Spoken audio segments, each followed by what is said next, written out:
Lisant le chapitre 3 et 4 du livre de Deutéronome, nous avons affaire à des objets qui, avant toute chose, établissent les limites. Vous avez un parvis avec un rideau tout autour, puis le tabernacle et les tapis, et cela parle en premier lieu des limites de ce qui provient de Dieu. Ils fixent les limites et disent « Tout ce qui se trouve dans cette étendue est de Dieu, tout ce qui est en dehors n'est pas de Dieu. » Voilà où Dieu commence et où tout le reste prend fin. Vous franchissez le seuil, vous entrez directement en contact avec Dieu et ce qui provient de Dieu. Cela signifie exclusion et inclusion. Cela signifie restriction. Il s'agit de choses restreintes à Dieu, étroitement liées à Dieu.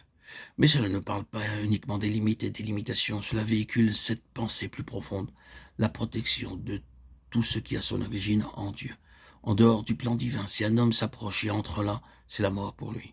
Il s'agit d'une sauvegarde pour Dieu et pour ce qui est à lui, pour le garantir, lui, et ce qui lui appartient de l'intrusion, de ce qui est étranger, extérieur. Dieu ne permettra pas que des éléments étrangers extérieurs lui soient associés. C'est la sauvegarde de sa propre et entière sainteté, de ce qui est de lui-même et celle des hommes. Cela parle en outre des voies de Dieu, car vous constaterez que le parvis est un rideau de fin lin parlant des limites définies, des limitations marquées par la justice divine. Et dans l'enceinte de cette bordure, tout est justice divine. Comment pouvez-vous y pénétrer? Il y a une porte, et cette porte est ornée de bleu, de pourpre, de cramoisi et de blanc. Nous connaissons le symbolisme de ces couleurs et comment elles représentent la constitution du Seigneur Jésus dans sa nature céleste. Le bleu, dans sa ruauté, la pourpre, dans sa souffrance, le cramoisi, dans sa perfection humaine, le blanc. Par quel moyen l'homme peut-il entrer en communion avec Dieu? En Christ Jésus, mais sur la base de ce qu'il a accompli. Et c'est l'unique moyen. C'est la nature ou le caractère qui est à la base de l'acceptation, de l'accès et de la communion. Ces rideaux et ces toiles parlent des principes qui gouvernent la vie corporative du peuple de l'Éternel. Ils disent, en dehors de ces éléments, vous êtes à l'extérieur, sur la base de ces éléments, vous entrez et vous trouvez la vie en contact avec Dieu. En dehors d'eux, vous rencontrez la mort au contact de Dieu. Il est question du Christ corporatif, et cela signifie que ce qui est de Christ est tissé dans la texture même de l'Église. C'est de la texture que nous avons ici, du tissu.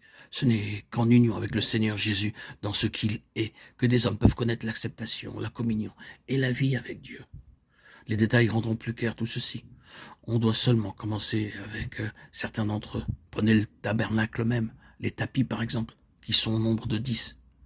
10 est le chiffre biblique pour la responsabilité. Ainsi, chacun d'eux mesurait 28 coudées de longueur et 4 coudées de largeur, joints en 2 lots de 5 avec 50 agrafes d'or et 100 lacets bleus.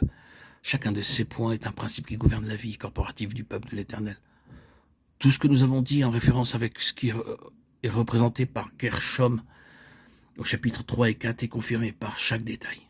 Ici, nous sommes face à des principes qui sont en lien avec l'union corporative avec Christ. L'Église des premiers-nés existe pour garder ces principes. Un aspect de la responsabilité du peuple de l'Éternel est de préserver et maintenir les principes qui gouvernent la vie corporative. Exactement les mêmes moyens que ceux dont nous avons parlé à propos de Kehat opèrent ici. Livre du Deutéronome, chapitre 3 et 4. Si ces principes sont observés, alors toutes les bénédictions de communion avec le Seigneur et en lui, toutes les bénédictions de la vie corporative pourront être appréciées. Et tout ce que le Seigneur a pour son peuple pourra être reçu. Mais enfreignez les lois et le Saint-Esprit s'en chargera. Et l'Église est appelée à agir afin de préserver ces principes. C'est pourquoi il ne faut pas enfreigner ces principes. C'est pourquoi vous trouvez dans l'Église du Nouveau Testament la nécessité d'agir.